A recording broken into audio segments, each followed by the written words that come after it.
Okay, so you're live now, just to let you know. But why don't you introduce the congressman here and tell why he's here and what he's doing.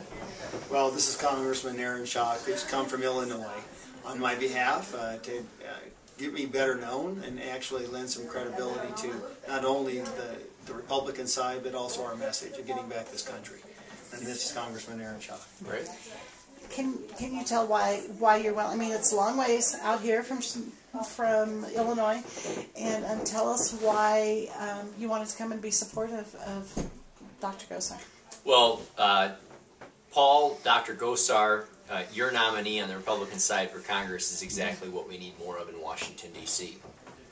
He's running for the right reasons.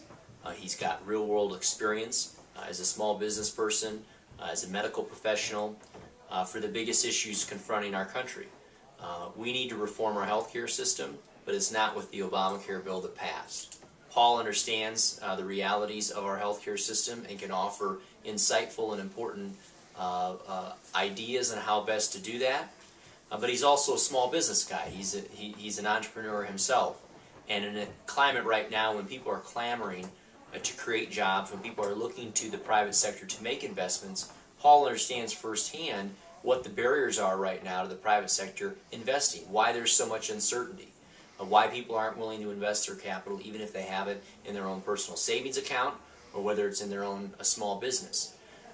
In my district in central Illinois, people are very upset with the path we're going on in Washington, D.C., and they've looked to me as their representative and said, Aaron, what can you do to help right the ship in Washington, D.C.? What can you do to help us turn the tide on a very harmful agenda that the President and Speaker Pelosi has advanced in the last year and a half? We're fearful for the future of our country. And my response to them is, I'm going to go out and help other like-minded people who are running for the right reasons, who share our vision for what this country ought to do and be about, get elected to Congress. And so that's why I came here to Arizona to help Paul, because he's exactly the kind of guy we need more of. He's going to be able to come there, he's going to be independent. Like I said, he's not part of the old boys network. He didn't run because the grandfather of the Republican Party tapped him and said it was his turn. He ran organically. He ran as a grassroots activist who said, you know what, I'm fed up with the federal government. I'm going to run for the right reason. I'm going to try and turn this ship around and save our country.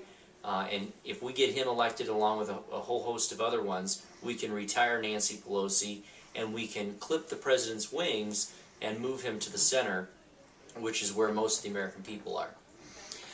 What about, exactly that? I mean, even if you take the House and you take the Senate, you won't have the presidency as Republicans. So what can you do while President Obama is still in the White House if you have control? Well, a couple things. First of all, the presidency is very important. It's the biggest bully pulpit in America. But the reality is the markets pay more attention to who controls Congress than who's in the White House. Why is that? Because Article 1 of our Constitution gives the power of the purse to the Congress. And all appropriation bills have to start in the House of Representatives. So if Paul comes to Washington, D.C. as part of a new majority, as part of a majority who wants to take our country in a different direction, to incentivize the private sector to make investment, who believes that it's the small business guy that creates jobs, not the federal government, then we can be a part of taking our country in that direction. Now, the President can fight us. The President can try and veto our bills.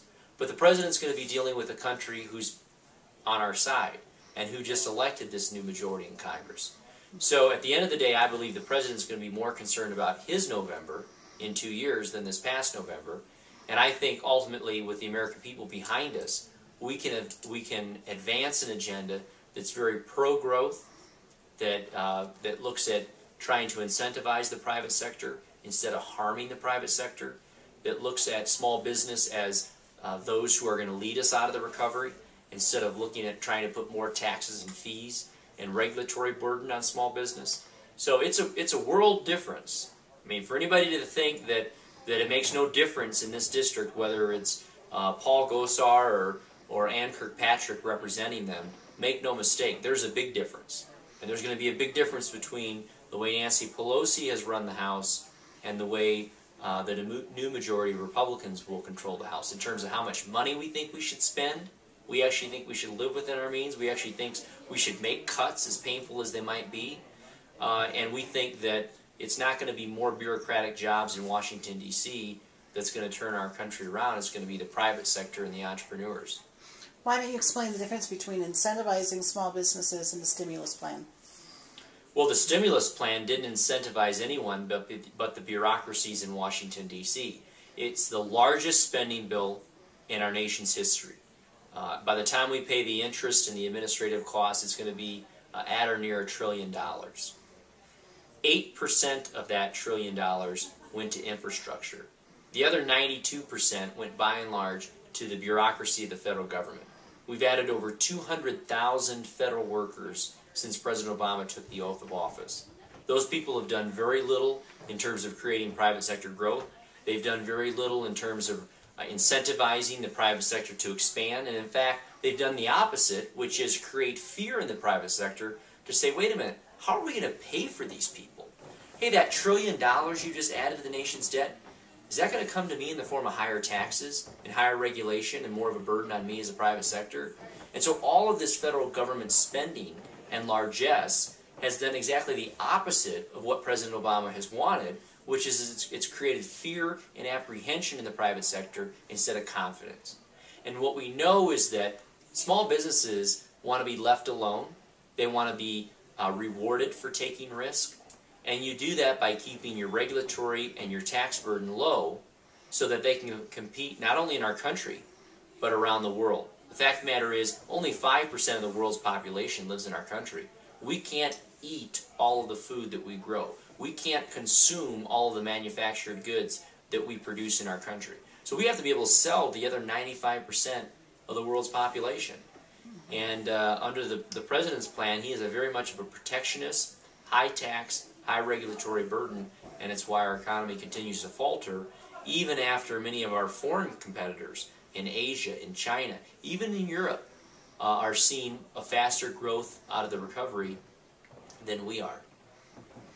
What are some of your frustrations? I think you've expressed most of them already, but some of your frustrations of being a Republican in the minority in Congress when, you know, you obviously can see the things that could be done to make things better, and yet your hands are pretty tied. Well, I think I share the frustration that most Americans share. And it's not one that Republicans have. It's ones that all Americans have. And that is that this president ran on a theme of, you know what, he's going to bring people together. He's going to put everybody in the room and take the best ideas out of the room to take the country forward. And I think that's something that most people accept. I mean, look, I'm a Republican congressman, but I don't think only Republicans have good ideas. I think independents have good ideas. I think Democrats have good ideas too. And so I don't believe that you're going to have only one party bring forward thoughtful measures. The president, however, has done the opposite of what he pledged. The president has turbocharged the partisanship in Washington, D.C. He has completely shut out the minority view and, quite frankly, the American people's ability to weigh in on the legislation that their representatives are debating and to weigh in to their elected representatives on the direction of the country. It's the first time in our country's history where people out there in the public are actually concerned about the process. They're concerned that we're passing 2,000-page bills and never reading them. They're concerned that members of Congress can no longer offer an amendment and get it debated and voted up or down. I mean, at the end of the day, I believe in the power of good ideas. And I think Republicans and Democrats and independent member of Congress ought to be able to have the forum of the House of Representatives to debate their ideas. And the will of the majority will prevail. And John Boehner, who will be the Republican Speaker, has pledged that if he is the Speaker of the House and the Republicans are given the majority, that we're going to have bills that come before the House on an open rule. What does that mean? It means that Democrats and Republicans can offer amendments on bills and get straight up or down votes. Something that as a freshman member of Congress, I have not had the opportunity to have an open rule bill in the 2 years I've been in Congress. And that's something that the Republicans will offer, not just to our members, but to Democratic members as well.